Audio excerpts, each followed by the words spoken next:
ఓ నారసింహ, తల్లి గర్భము నుండి ధనము తేడెవ్వడు, వెళ్ళిపోయేడినాడు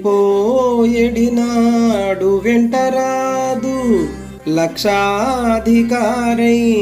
లవణ మన్నమే కాని మెరుగు బంగారం భూమింగబోడు. వితమార్జన చేసి విర్రవీగుటే కాని కూడబెట్టిన సొమ్ము కుడువబోడు. పొందుగా మరుగైన భూమి లోపల పెట్టి దాన ధర్మములే కదాచి దాచి తుదకు దొంగలకిత్తురో దొరల కవునో. తేనె జుంటి గలీయవా తెరువరులకు భూషణ వికాస శ్రీధర్మపుర నివాస. దుష్ట సంహార నరసింహ దురిత దూరా. ఓ నారసింహ, పుట్టేటప్పుడు ఎవ్వరూ కూడా తల్లి కడుపులోంచి ధనాన్ని తీసుకొని రారు.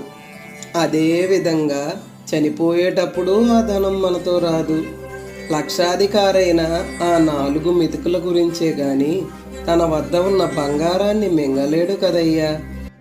జీవితాంతం ఎన్నో దారులు అడ్డదారులు తొక్కుతూ సంపాదించిన ధనాన్ని తనతో పట్టుకొని వెళ్ళలేక భూమి లోపల దాచి దాచి దొంగలకో రాజులకో ఇవ్వక తప్పదు కదయ్యా.